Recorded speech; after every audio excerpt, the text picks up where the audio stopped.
The situation regarding Sir Keir Starmer's acceptance of £20,000 or a donation worth £20,000 to secure his son's accommodation during his GCSEs has raised eyebrows, particularly in the light of Labour's proposed VAT policy on private education.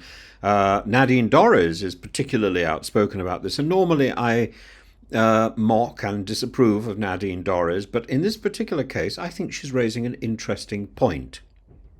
While this personal arrangement was aimed at avoiding disruption for his son, entirely appropriately, Labour's policy to impose VAT on private school fees might ironically lead to similar disruptions for less affluent families whose children are in private education, who have scrimped and saved in order to give their children the best opportunity because the state system isn't up to the job, as they face potential fee increases due to the new tax burden.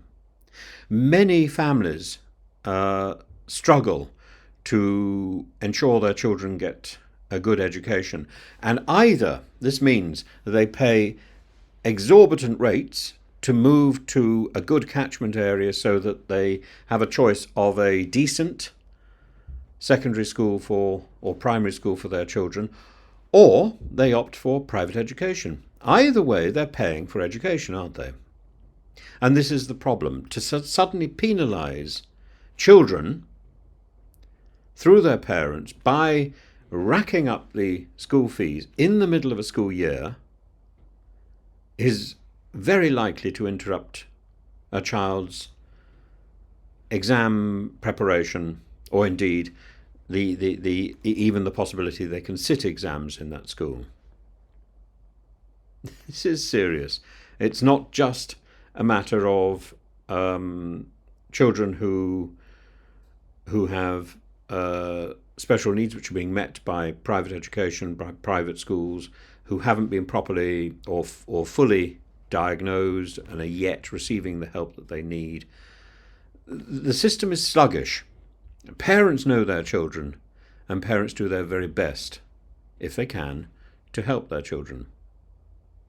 I think there's an ethical question to be asked about whether or not any form of education should have VAT applied, should be taxed. And while there's an issue about social engineering, and while I understand that issue, and while I understand that one shouldn't be paying for educational privilege, we are paying for educational privilege. Just one form of paying is more acceptable than another at the moment. I think we need to grow up and recognise that children should not be penalised because of their parents' poor choices or limited choices.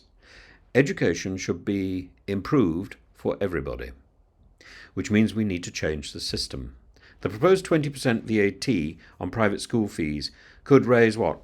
1.7 billion for the state sector according to Labour's projections, but the policy has been criticised for its lack of comprehensive impact assessment, potentially leading to significant challenges for smaller private schools that may not have the financial resilience to absorb the tax. It's the same failure to conduct an impact assessment that clouds the issue of the pensioners' fuel allowance.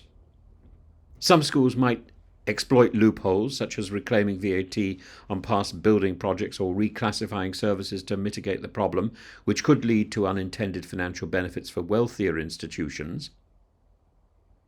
But it's the wealthy, the extremely wealthy, who are going to survive this hike, and it's the poorer parents whose grandparents maybe have got a nest egg that they have raided for their grandchildren,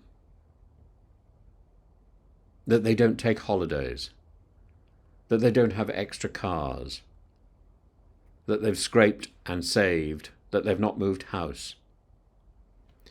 All that they've managed to grab scholarships and exhibitions and so on. Nadine Dorries criticised Starmer's acceptance of the donation as hypocritical, given Labour's position on private education In other words, given Labour's position on spending money for their children's education, how can Starmer take 20,000 and think it is legitimate to say this is to protect my child's education? Why would any parent not do that? I entirely applaud Starmer's decision, but he should allow parents to make that same decision for their own children. You can't have one rule for Starmer and another rule for everyone else. One rule for one politician and another rule for the ordinary people. It's wrong. It's fundamentally wrong. It's as wrong as saying, well, you shouldn't buy a better education for your child. What else is good to do with your money?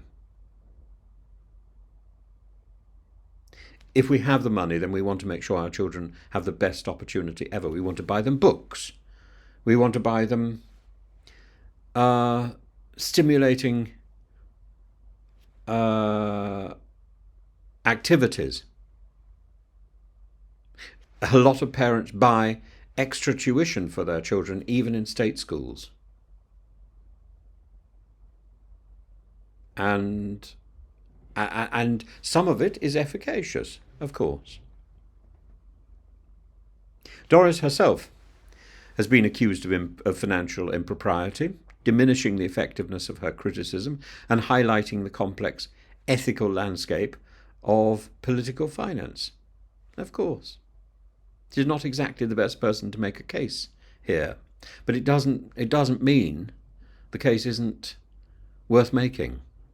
The speed at which this policy is being pushed through raises ethical concerns about fairness and the potential disruption for students mid-year, especially for families who've made significant sacrifices to ensure that their children receive the best opportunities that they can.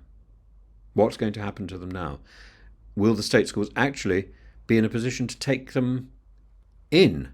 Will they actually have the same syllabuses that they've been studying in the private education where they've received so far their learning? Schools require 3 or 4 years to bring in a change, and Starmer is bringing this in the middle of a year, not even at the beginning of a school year. It's not enough to say this was in the manifesto. It's unfair. And the criticism reflects broader concerns about using tax policy as a tool for social engineering, possibly leading to increased strain on the state education system if students are forced to transfer due to unaffordable fee hikes. The bottom line is, it's unfair. I think it's unfair anyway, but the fact that Starmer has used a £20,000 gift to help his son get through the period while he was facing GCSEs is very uncomfortable to read. And don't for 1 minute think that I think that money is wasted. I think that money is deserved. I think Starmer's son had every right to receive that help. But I also think that so does every other child who is facing exams and a school system.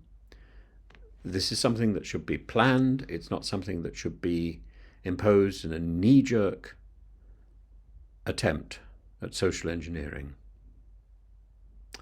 And if we could be sure that money raised by this VAT was actually going to benefit state schools, well, I think I would be significantly more interested in the proposal, but I don't think we can be sure of that.